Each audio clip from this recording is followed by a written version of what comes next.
I first became involved with the trust, I suppose by accident.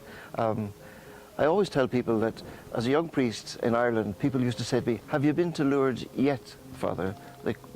The suggestion being that I was remiss at not being. And to get out of this, I used to always say, "Oh, when Our Lady wants to get me to Lourdes, she will." And she did.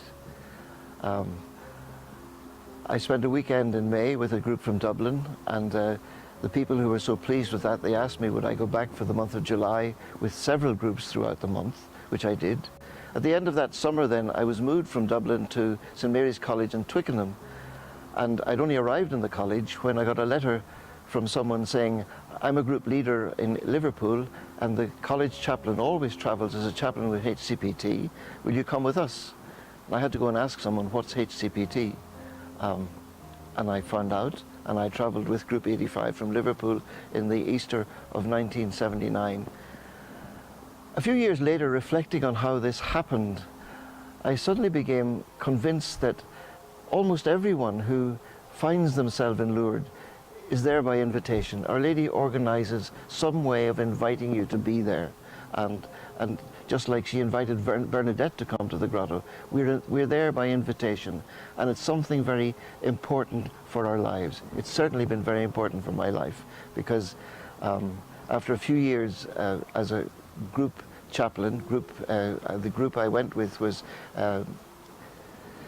Jet Set, which was young adults. I was then asked would I share the work of the National Chaplaincy by Father Michael Byrne, and I shared that with Father Terry Creech for a number of years and continued on for many years as National Chaplain, which eventually meant I had to give up being a group chaplain because there were so many other things to do during the week, and that was the responsibility for the liturgies and all those other things that the National Chaplain has to care for.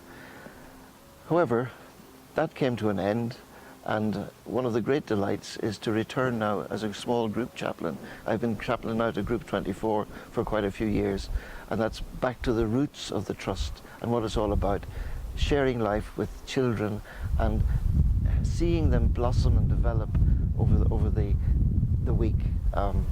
Every year, there's some noticeable things happens, something special happens.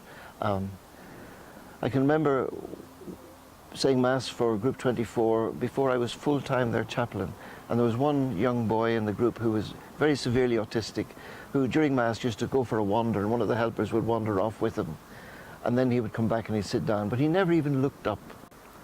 And then the second last day of the pilgrimage, we were having Mass, and he sat there the whole time, and suddenly at the sign of peace he got up and he went round and he shook hands with everybody, and people were just in tears, you know, that somehow it had broken through to him and he was part of the group. It was just an extraordinary experience. And every year, there are stories like that,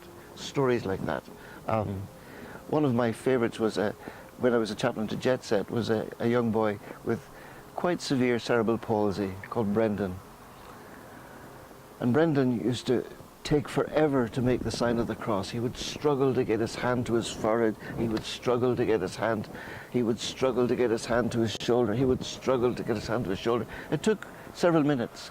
But every time he made the sign of the cross, we all remembered that Our Lady showed Bernadette how to make the sign of the cross. And it was just such an important moment. And there was Brendan teaching us the same message over and over again. The other thing was, all through the week, Brendan would say, "Don't worry. No matter what happened, don't worry."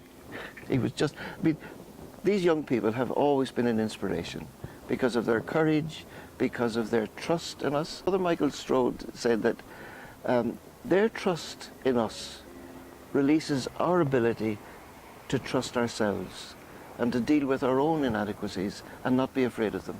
And that's part of the secret of the trust.